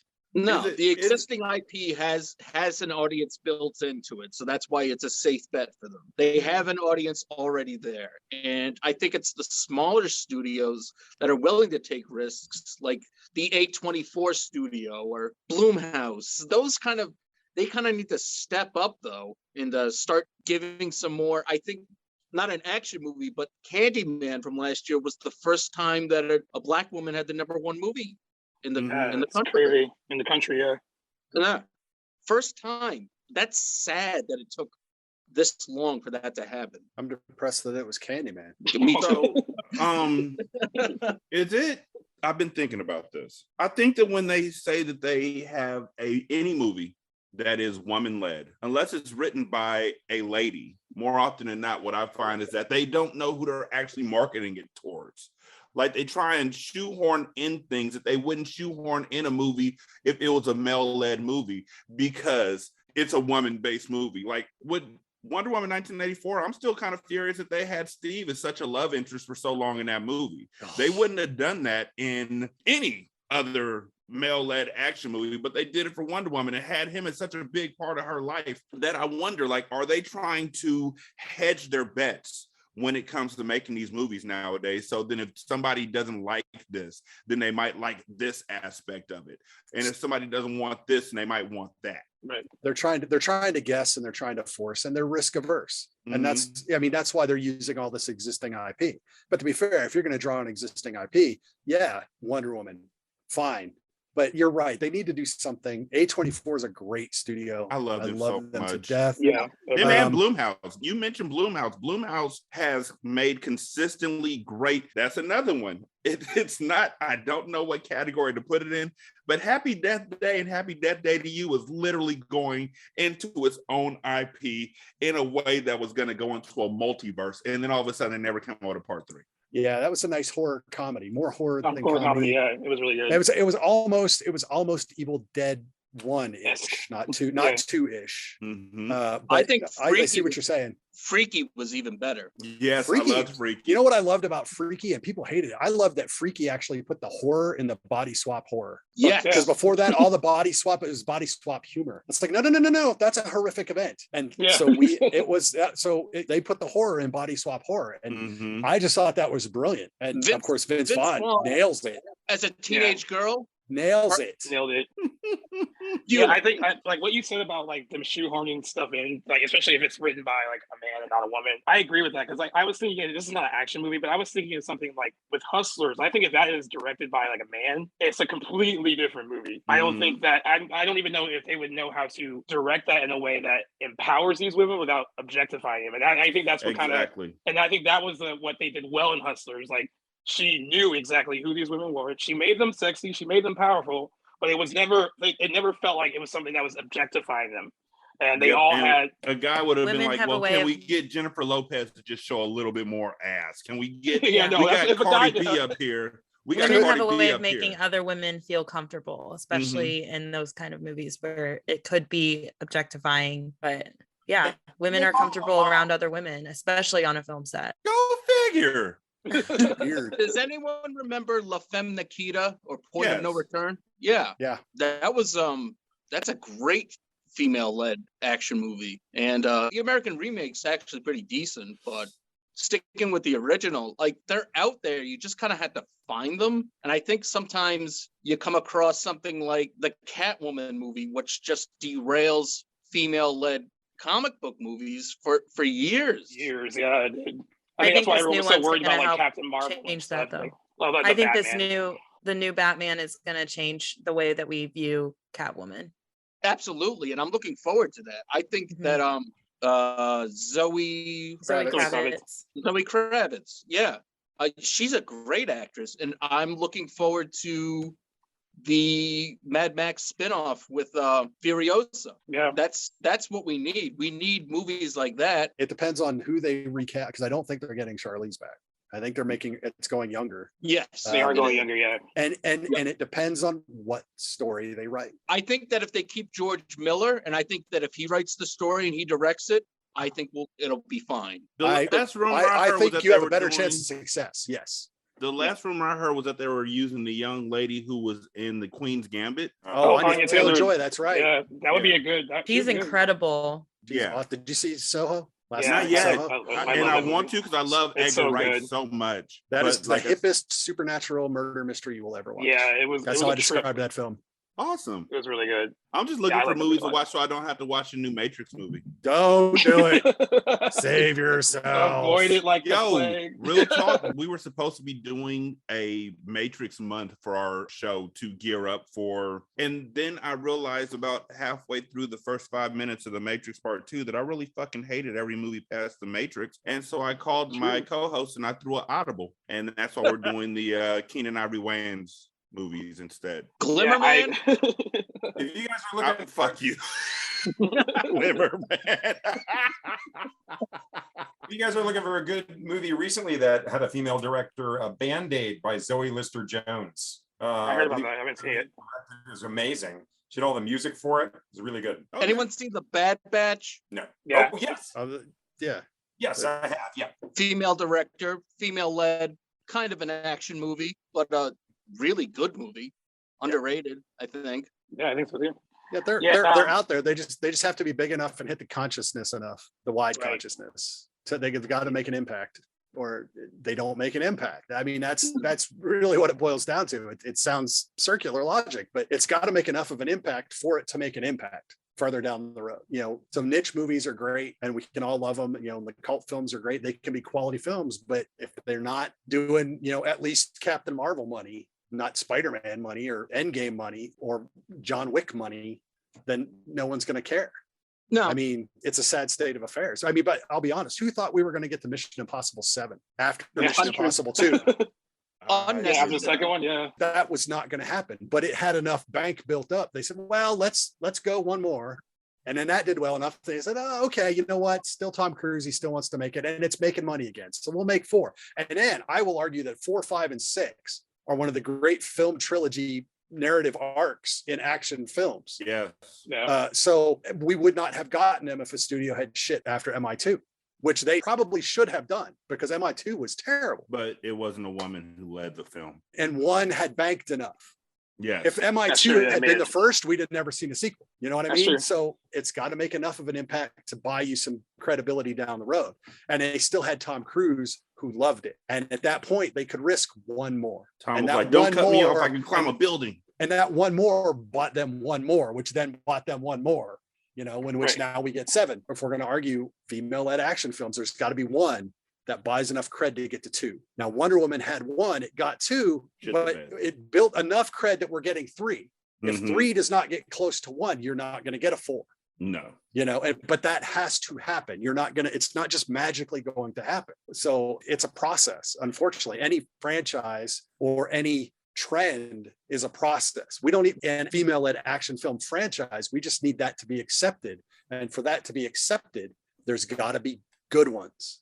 And until there's a good one to get you to another good one, to get you to another good one, it's a good one that's followed by a bad one that, well, no, now they're mediocre again. And we're not going to risk it for another 5 years, to let people forget. I would posit that from the Marvel side of it, Captain Marvel and then Black Widow, I feel like between those movies, they also had the WandaVision, which gave them a bit more of a grace period. Because if they had done just Black Widow and Captain Marvel, those 2 movies were received poorly enough, unfortunately, that I don't think that they would say, okay, we're going to go forward with Black Panther 2, which for matter of necessity is going to be more of a Letitia Wright-led film than any other movie would have been in that situation. They wouldn't have been doing Miss Marvel. They wouldn't have been doing The Marvels if WandaVision hadn't caught the eye of everybody else. It would have just been like, all right, let's go ahead and shelve this like they should have shelved the Eternals. Thank you. I was about to say no one has gone there yet to the Eternals. We have an Oscar-winning female director, writer, on a mostly female cast. And that movie is garbage. I think the problem with Black Widow, though, is that it was a victim of timing. The Black Widow movie should have come out years ago. Yeah, she should have had her own movie a long time ago. Well, right. And you're right. We talked about timing earlier, and you're right. Black Widow, not only it was made too late, and then it got delayed. I will argue that New Mutants is a way better film than people give it credit for. But it got made and then shelved and then maybe reshot, but then it got bought and then it got shelved and then it got pushed. And by the time it came out, it's like the redheaded stepchild of the Marvel universe, because it's not really an X-Men film. It's not a Fox film. It's not a Marvel film. What is it? It's the New Mutants. It literally exists in its own little pocket universe, much like Black Widow does, because Black Widow, it's like watching the Star Wars prequels. You know exactly how it starts and stops. You're watching it to fill in those gaps, but you don't really need it because you know how it starts and you know how it stops. Black Widow, we know how it starts, we know how it ends, and we know when she dies. So it literally exists in its own little pocket verse, but at least that pocket verse is part of a large universe, whereas the New Mutants is kind of left out by itself. So right now, the Eternals, to bring it back to the Eternals, it exists in this weird spot where it doesn't really tie to the MCU, except really tangentially at this point, and only referentially. And we have to see if they build off of it. If they do, it might make more sense and be retroactively better. But I'm of the opinion that films in general, if I have to retroactively appreciate your film, you've also fucked up. So I have to at least be able to appreciate it for what it is now. I might be able to appreciate it more later, but if I don't appreciate it now and I have to wait till later, I'm not a fan. You know what's another good one to bring up is Red Sparrow with Jennifer Lawrence. Oh, that movie made me so You mean the mad. Black Widow movie? It's basically Black Widow, Basically, yeah. Yeah. You mean Sex Workers Are Us? Yes, that's exactly what I mean. Oh my God. My wife and I sat there and watched that movie and we were like, okay. Is this really what we're doing here? For real, that? Oh, I didn't need to see that. That's my review of Red Sparrow. But Red Sparrow is basically Black Widow. With sex. But Okay, Black Widow well, has sex. not Let's so. just be You know clear. Marvel damn just won't well allow it. the Black Widow training. It was There just was like some- that. yeah, exactly. That movie went there, and I got to give it credit for going places where I didn't expect it to go. Yeah, Not like in that the butt. not that I necessarily wanted it to go to that place, but it did. Mhm. It took chances, It did. and it's a better Black Widow movie than Black Widow. And that's ironically why people I don't think like it, because they're like, oh, this is Black Widow. So they mark it down because it's a Black Widow knockoff. Well, that happened with Upgrade and Venom. Oh my God, Upgrade was the best Venom movie ever. I love Upgrade. I watched Right? Upgrade first and then I watched Venom. I'm like, I've seen this. Yeah. I've seen this Upgrade- movie. Anyone that says the Venom movies are great, I'm like, well, you don't want to see the best Venom movie? It's Upgrade. Upgrade. It's not Venom. Yeah, I kind of wish they Highly- wouldn't put all highly of their underappreciated. all of their efforts into I mean, and this is because it goes back to Mark's point about the consistency and we need a bunch of them to do well in a row to get more. I know the reason there's I feel so few female action stars is the studios might not think they're necessarily makeable. For a while, you had someone like Angelina Jolie that was in a bunch of these movies because they were successful, and that's why she continued to get them because they were all making money. You can go back to like Gone in 60 Seconds and Salt and Wanted and Mr. and Mrs. Smith. She had in Tomb Raider. Yeah, Tomb Raider. She had a bunch in a row that made money, and then that's why the studio was okay, she was our go-to girl or woman for movies and that. She did, and no other female star did. Right. And That's true. that's the problem, because then you look at the new Tomb Raider, and it's it's still Tomb Raider, but is it? It's not a tumor. It's not a tumor at all. Yeah, There's I no- mean, Angelina Jolie is just incredible. I mean, they probably kept choosing her too because she was already in amazing shape. They were like, at least we don't have to pay her to get into shape Work out. again because she's still yeah. And let's be honest, you have to find the right actress that wants to do those action-heavy roles. Mm-hmm. Guys She don't does want a to lot do of that. her stunts. I mean, because there's a lot of guys don't want to do that. That's a lot of work. And I was like, I think I'd rather do a nice quiet drama. Yeah, So- Linda Hamilton. so- That's the reason why she didn't do which Terminator was it? 3. 3. No, Yeah, because they put her through such a rigorous weight and workout program that when it was all said and done, she was like, fuck this shit. When they were like, do you want to come back for the next one? And that was that. She was like, why the fuck would I want to do that? So they passed it off and did it's a lot of work. exactly. And now find again, any actor, male or female. Hey, you know what? We're going to need you to train like a fucking triathlete for the next 6 months. Suck my ass, man. And I was like, ooh, So and I'm getting- Mark and now- Wahlberg. and I'm getting paid how much? And if it's not a name actor, I'm going to get paid 1.2 million, 500,000. It's like, man, that's a lot of fucking work. I you want to know? bring I up, have a, like I wanna Christian bring up an actor- Bale. Sign him up. He'll do it. But he is an actor. Who would do that? I mean, look at Kumail Nanjiani. He's a stand-up comedian, and he got into this crazy shape because Mhm. Yeah, but he did it for the Eternals. I know. So- So, you know, I did. I I'm mean, not saying that. Aquafina stopped talking with a black accent for the 10 Rings. Like they'll do stuff for a Marvel movie. Right. I want to bring up an actress that got canceled, but I think had the potential to be a really good action star, Gina Carano. Carano. Gina Carano, yeah, she was on her way. Well, was she in What Bound? did she get canceled for? Not liking Jews. For free things. That is not why she got canceled. You know, I believed it. I Because was she's a like, free that's a good thinker. reason. The vaccinations to the Holocaust. No, it No. was, the pronouns on her Twitter or Instagram were like beep beep boop boop boop or something like that. Oh, bleep, noises. that That was lady one. from Star Wars. Yeah, Yeah. fuck that dude. But And then the she did a Holocaust. great- Yeah. She Well, did a great I don't movie think called anyone should Haywire. compare anything to the Holocaust, but Yeah, that's- she said that she would compare this time that we're in right now to the Holocaust. Yeah, she And then Disney was like, no, no, no, no, no, no, no, no. to quote my manager, she went above and beyond in her duties, and that's why she's no longer on Star Wars. But she was great in a movie called Haywire. Anyone see Haywire? Yeah, I have seen that. Yeah, Once. she was certainly on her way. She was like on her way to being. I think she would have been. Had she not said what she said. She will be back. She will be back, and I'll tell She you will. why. Her movies will make money. Yes, they will. And it's again, Mel as soon as the Gibson. studio, as soon as the accountant says that, that's Someone needs to get the balls or the ovaries to put her in a fucking movie, and it will make money. Just because, look at Mel Gibson. Look what we canceled Mel Gibson, and he's back. No, nobody. Gets Unfortunately. canceled. I think that just goes to. I think that just goes to restate the idea of being canceled is bullshit. And the only person that I know in the whole history of the world, there's only two people I know in the whole history of the world to actually be canceled. One was Chrisette Michele for singing at Donald Trump's inauguration. Black folks put her out of the cookout immediately and then put up the Garden of Eden around us so she can never find her way back in. And the other one was Michael Richards, Kramer. He's the only other person I know who actually got canceled for doing some fuck shit.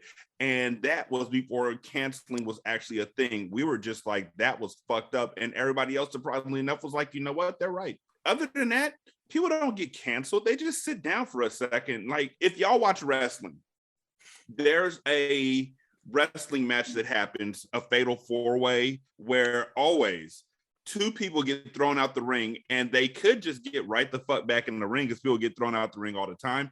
But because they need to keep the focus on the two people they're trying to build up, these other two people stay outside the ring like they're fucking dead for like 5 to 7 minutes. And they just lay there with their eyes closed while the people in the ring fight. That's what people do when they think they've been canceled. They just lay there and sleep for a second.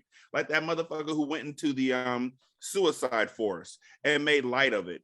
And then was like, you know what? I'm sorry. That wasn't nearly as funny as I thought it was when I made it. And everybody was like, that's cool. Come on back. Logan Paul? Logan Paul. I think it was Logan Paul, right? The boxer? Right? Okay, cool. We cancel everybody around here. To kind of wrap things up, I kind of want to, I think we touched on a lot of things, but like, what do you think kind of will happen with these kind of movies moving forward? Like, I know like the one thing we kind of agreed on, there needs to be a consistent amount of hits for studios to want to get behind them. But if there's anything else you guys want to add, like, all right, has it gotten better? Are we still kind of like in a rut where they're like, oh, we don't know if we want to like bank on movies like that? Just kind of hear your final thoughts on the subject. More women behind the camera. Mm-hmm. Yep. More diversity. That might be the universal thing, I hope.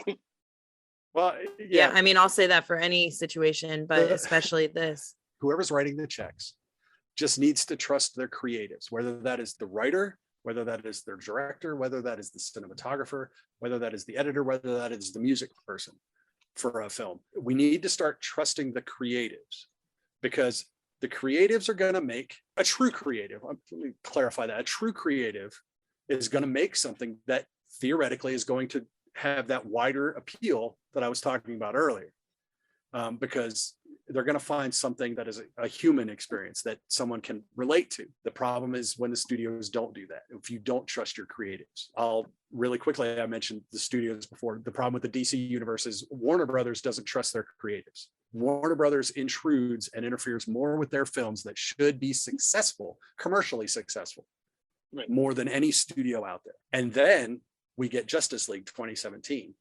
And then we're subjected to 3 years of release the Snyder Cut, which Warner Brothers swears up and down we won't get until we do get it. And then we get a 4-hour version of Joss Whedon's Justice League. There's no real difference except that it's 2 hours longer. But somehow that's supposed to be some sort of a creative masterpiece. If they'd have just let Zack Snyder make a 2 hour and 50-minute cut in the first place, everyone would have been happy. But they didn't trust their creatives.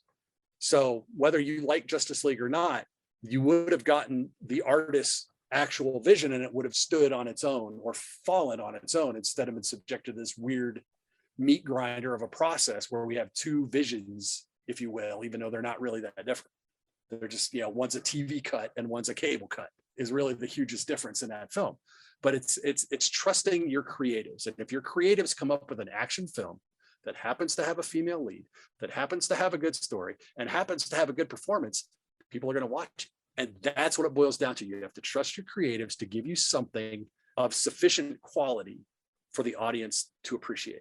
And as soon as you do that, it might not make $1 billion, but it might make $250 million on a $60 million budget. That's a success. That gets you another film. It's the lack of trust in Hollywood that is hamstringing all kinds of movies. Chris, you mentioned A24.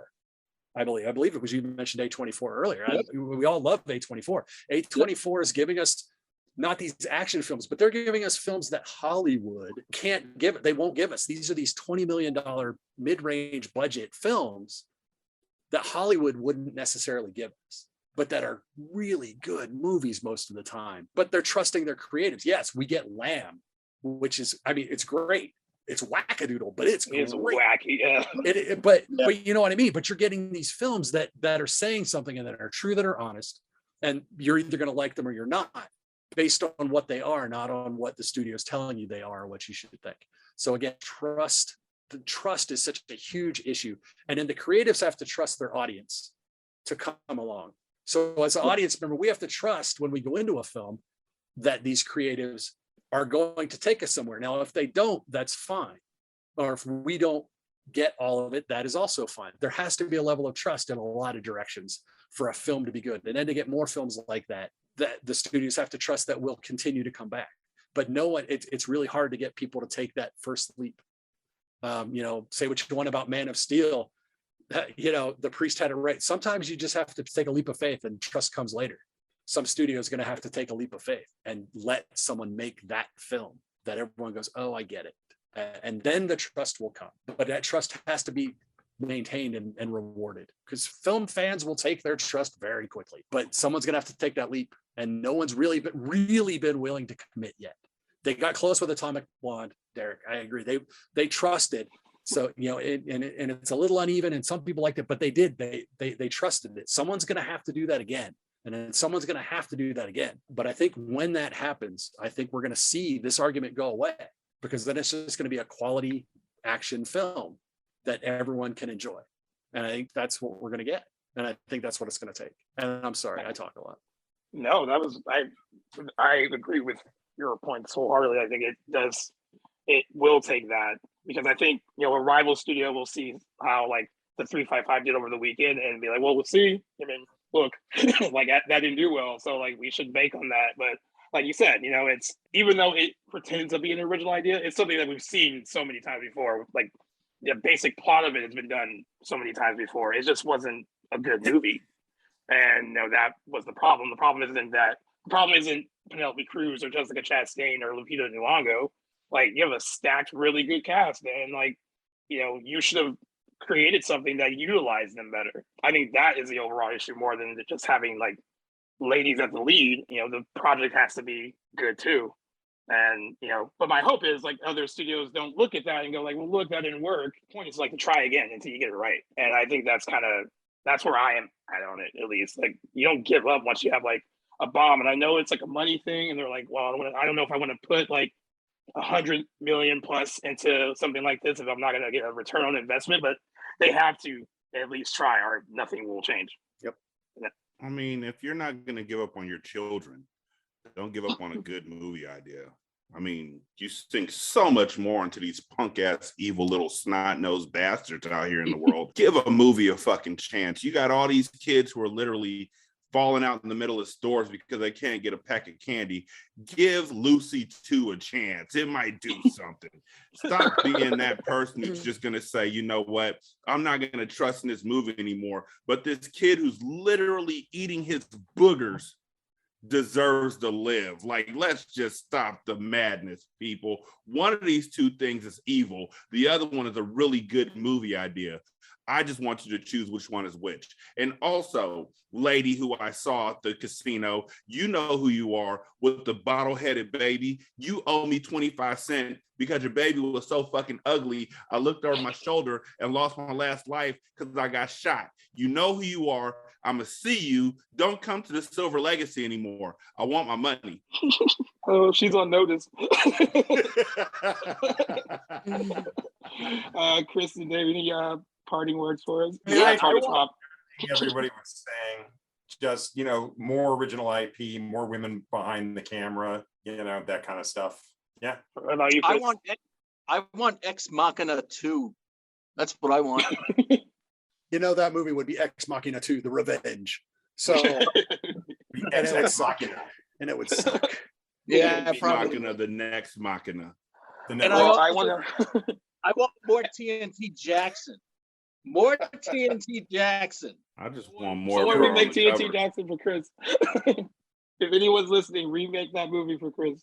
He will definitely go see it. I want to see a Lady RoboCop. Okay. Why not?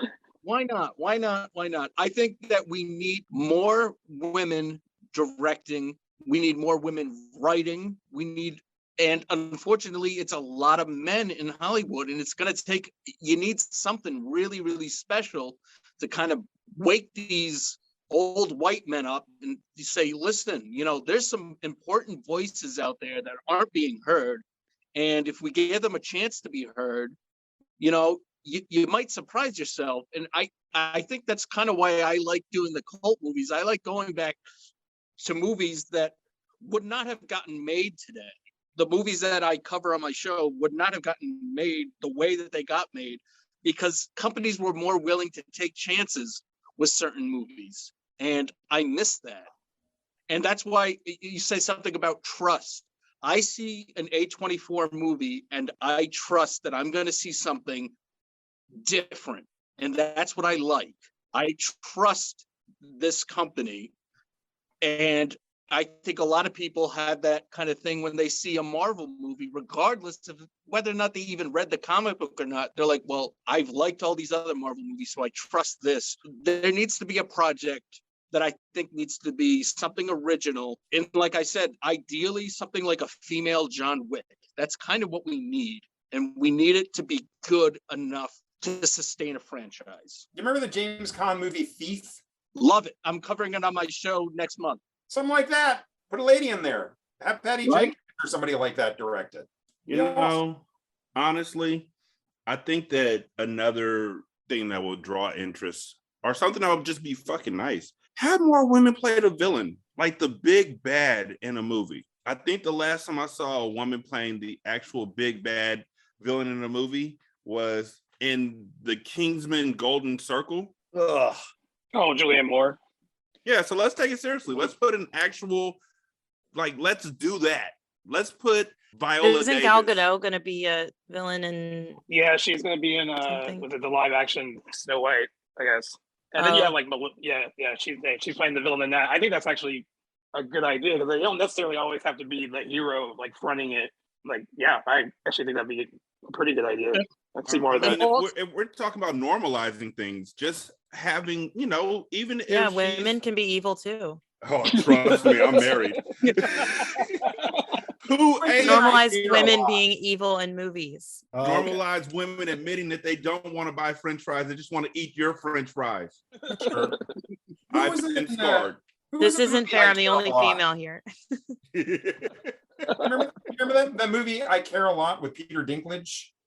Yeah. No, I remember. There was a lady bad guy on that. Yeah. Yeah, I mean, Don't Look Up had Meryl Streep as the evil president. So. Yes. And that was good. And her son, Jason. That was a great movie. I loved it. Well, I want to thank all of you guys for coming on and talking about this with us. I loved all your thoughts, all your opinions. It could have, last time we didn't have Owen, it was just Brittany and I, and we can riff back and forth. That's how we became friends. We just talk about movies all the time.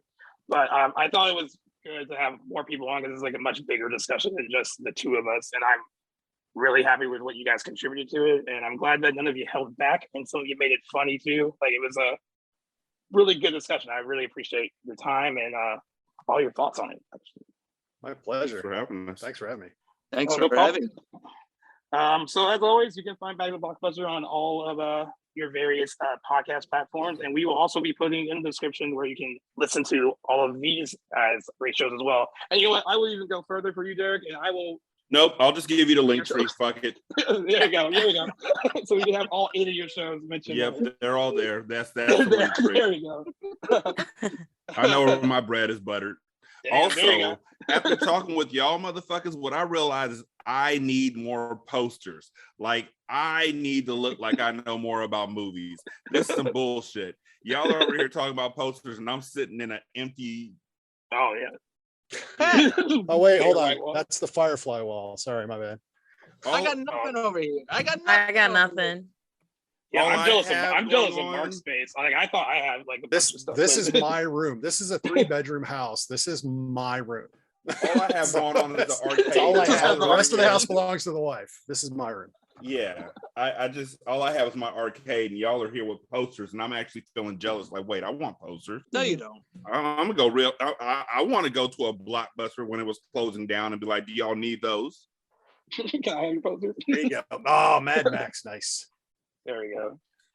Maximum Well, Fun is the future. well, we're gonna end this on some of us. If we each send Derik a poster, he could probably fill up.